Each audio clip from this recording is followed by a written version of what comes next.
ordained in 2012. My private preceptor was Kama Dharma, and I got ordained. My private ordination was at Putty, which is a bush block, which I just Googled, was 152 kilometres north of Sydney. So it's a property owned by Kama Dharma and Chittapapa. So these are people in Sydney. Some of you might know them. And I got ordained with Shuddha, and a few of you might know Shuddha as well. So we had what's called the private ordination in a little cave, actually, on a sort of cliff, a small cliff. So you had to go through this path. We did it individually, and you went into this little cave, and then it was Kama Dharma was sitting there on a little mat, and he'd hung up some pictures of Sangharakshita, and he was kneeling in that. And so I went into there. Shuddha went previously, I don't know, half an hour earlier, and you take the refuges and precepts from your private preceptor. So I took those from Kama Dharma, and he gives you a new name, and he gives you a sadhana as well. And I got the White Tara sadhana. So I think we were up there for like 2 to 3 weeks in Putty, this place 152 k's north of Sydney. There's myself, Shuddha, and Kama Dharma, and Sonar, this other guy from the UK, who a few of you might know. He was the public preceptor for our ceremony, and so he spent like about a week up there with us as well. So then we drove down to the Jayaloka in Shuddha's BMW. So then we drove down there, and we had the public ordination at the Jayaloka, which is a retreat centre in Sydney, which a lot of you will know about. That's the Sydney Buddhist Centre's retreat centre. I mean, quite a few people on this call would have been there. So then we got ordained at the Jayaloka, and Sonar was the public preceptor. And the main thing I remember about it was that we were having it outside. There was a marquee, and then it just started raining like really heavily. Like there was a torrential downpour, and it just like bucketed down like. We all had to run for it during halfway through the ceremony and like hide for cover, and it was just like pouring out of the gutters of the Jayaloka. It was like walls of kind of water everywhere, and we had to finish the ordination ceremony in the shrine room at the Jayaloka. But it was amazing, that the heavens literally opened up and sort of poured down rain. And then also there was an order convention afterwards, I think for 4 or 5 days, maybe it was 6 days, I don't know. And so we were in Putty for like 2 to 3 weeks. Then we came down to the Jayaloka, and we had our public ordination there, and then there was a sort of convention afterwards, which had about 30 to 40 order members on it, and it was a fantastic convention. So the experience, it was a really positive experience for me. And in one of the main things, there's a lot of main things, but one of the main things is that I developed a very strong bond with Shuddha from that experience. We spent 2 to 3 weeks in a little hut in a bush block. And, I don't have a brother, but I feel like they do now. And, he lives in Sydney, and I used to fly up to Sydney for work maybe 12 times a year. So I used to see him quite regularly. Now I don't see him as much. And it's not this sort of thing that we ring each other up on the phone and go, oh, let's ring up every 2 weeks and have a conversation. I just don't think that would work with us. And they often say that you have to have a close contact with your spiritual friends and be in sort of close contact with them. But I haven't found that with Shuddha. I mean, I don't spend a lot of time with him, but there's a very strong connection there, and I do really love him. So the other thing was, Kama Dharma was my private preceptor, and I've got a huge amount of respect and love for Kama Dharma. He's a sort of deep practitioner, and a few of you will know Kama Dharma as well. And he lives for practice, and he lives for the Dharma, and he's sort of very inspirational and and a real exemplifier of the Dharma. So I got ordained with Shuddha, and Kama Dharma was the private preceptor who gives you your name and gives you the refuges and precepts as well, and gives you your sadhana. And also Virija and Aaron Amalan's on the call, the Zoom call, were very important to me as well. They were my sort of formal Kalyana Mitras or sort of spiritual friends. And, they'd been practicing longer than me, and they were supportive for me.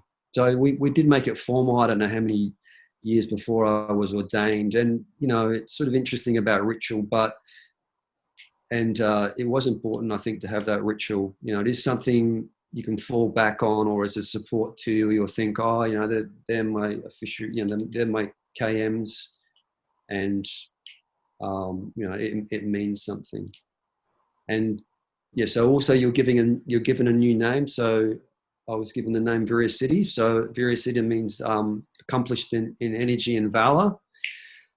And I was happy with my name, and just how the word, and happy with the meaning of it as well.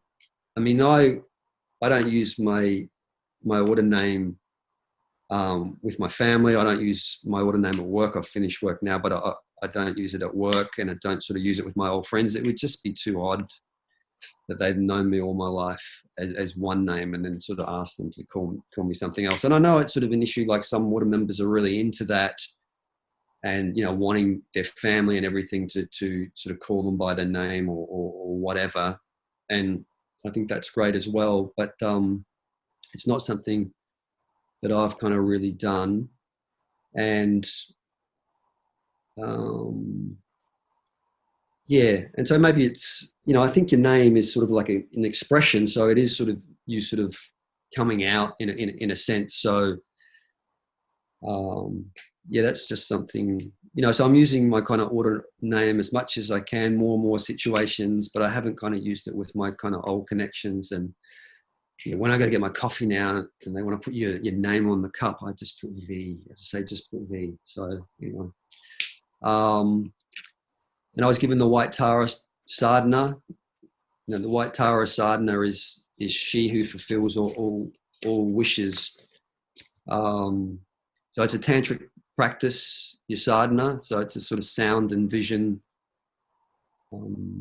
visualization practice, and you're trying to manifest your yidam or the deity in this world. So you're trying to bring forward Tara's qualities into the world, and whatever that is, love, understanding, or kindness. So you're trying to manifest that. So your sadhana is like you're trying to place your awareness somewhere else, but then kind of and bringing it here.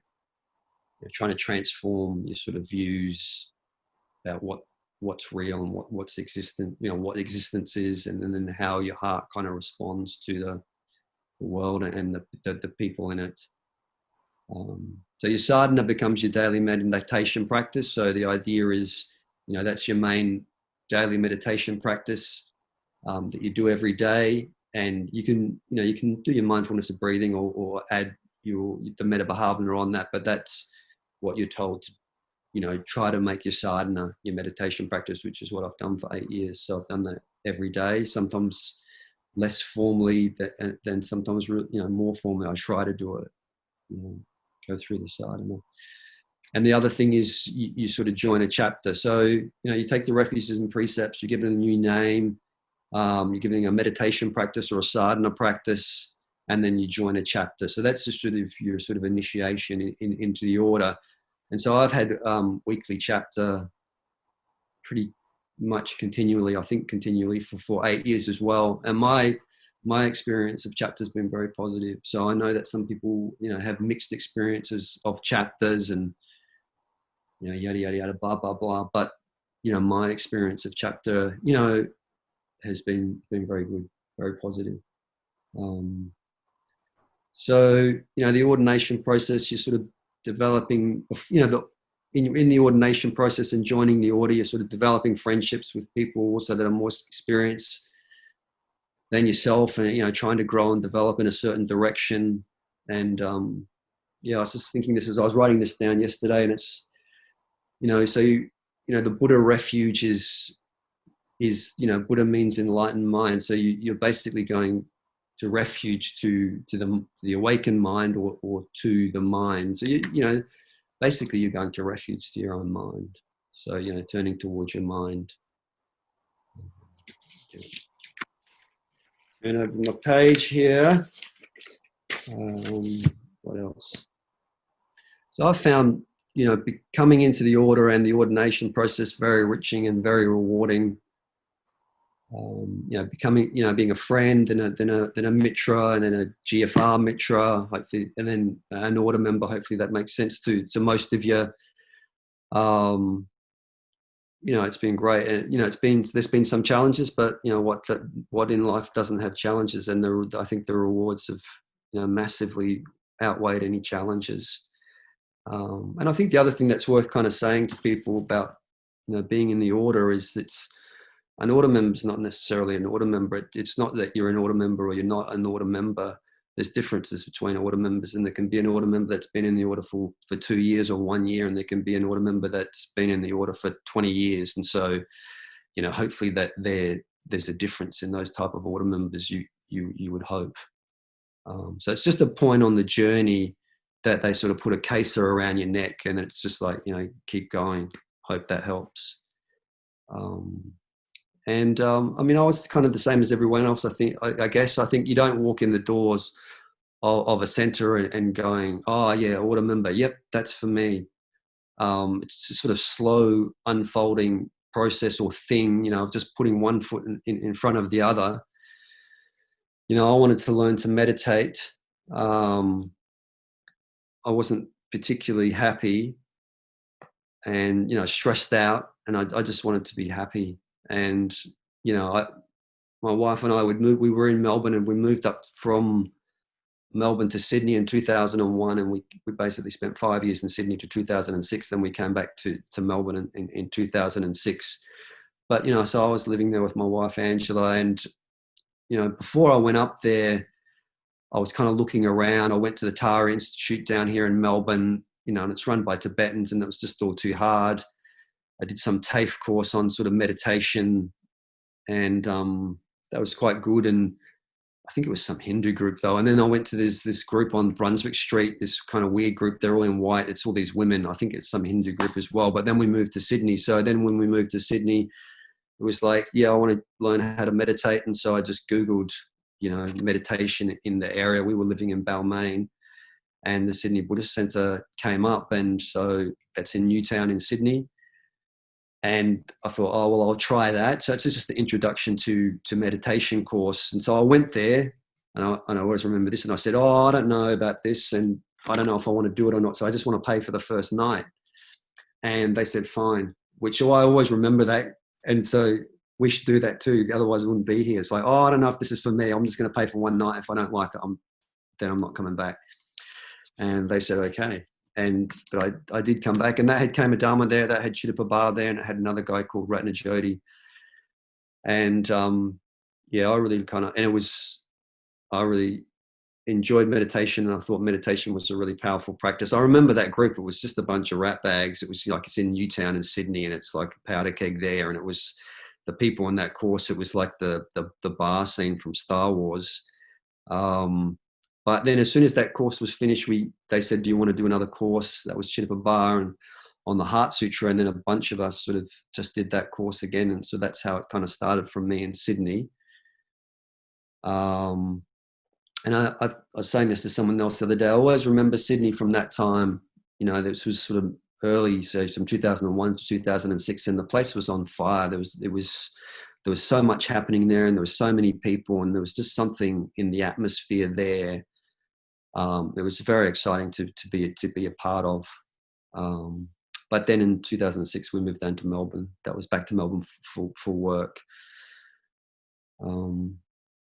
Yeah. So for me, it was just about, I think, like the same as for a lot of people, that, you know, I'm sort of not happy, stressed out, you know, what's it all about, and just looking for something other than the normal things to do. And, you know, everything was going fine. You know, work was going fine, career was going fine. I had money, I had good money, I had a house, we had dogs. We didn't have kids. We didn't want to have kids, but everything was kind of fine. But I just wasn't happy, and that's kind of why I went to the SBC, the Sydney Buddhist Centre. Yeah. And my sort of background a little bit, I was born in Northern Ireland and my family moved out to South Australia. We grew up in South Australia. We moved in 1972 during the Troubles, and my parents moved to Adelaide. And so we were sort of like really kind of working class sort of background from Adelaide, from Belfast, and we moved to Adelaide, and we lived in sort of housing commission and housing trust places in Adelaide. And and it's funny, like you tell your life stories going through the kind of movement, and it's over time. And I always had this idea that's like, oh yeah, no, I had a really tough upbringing, and emotionally impoverished, and like a poor family, and all this. But as I the past is not necessarily facts, is it? Like, so now I just think, oh, I wonder if it was that bad. So I don't even believe the story that I tell. I was listening to something the other day from Rodney Dangerfield, and he was telling the story of growing up, and I think this is my story as well. It's like, this is a joke. When he was born, he got no respect. He got no respect. I never got any respect. And when he was born, the doctor slapped his mother. That's a joke. Yeah.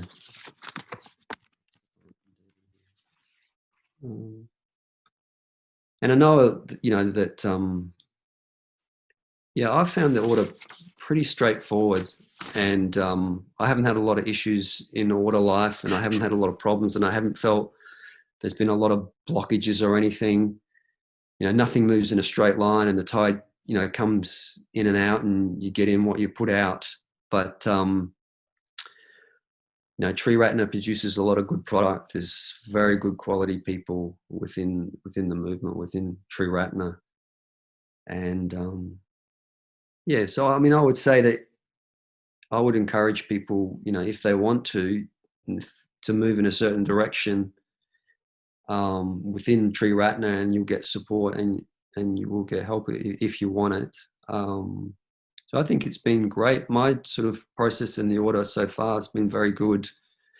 And it seems to me like I haven't been in the order that long, even though I have been in the order for 8 years. But it's just, you're constantly changing and developing all the time. And I guess so is the order. It's just a group of people coming together, trying to practice and transform their consciousness and awareness and their being, transforming their self in the world. I think the order provides a lot of support. And it's like just becoming a mitra, like becoming an order member. It's a ritual that you have, and it's there to support you and something to fall back on. And it's it's saying, I want to do this, I'm doing this, I'm trying to do this, and you're making a commitment, and it's an external expression of that commitment into the world. And I think the organization is a spiritual movement. It's got no legal existence, and it's not about being a good Buddhist. It's not about pretending you're kind of perfect, or that you know everything. We're all kind of flawed, imperfect individuals with all our weaknesses. Then you could say the same about the order, but there is good there. There's a lot of good there, and the order is a force for good in the world.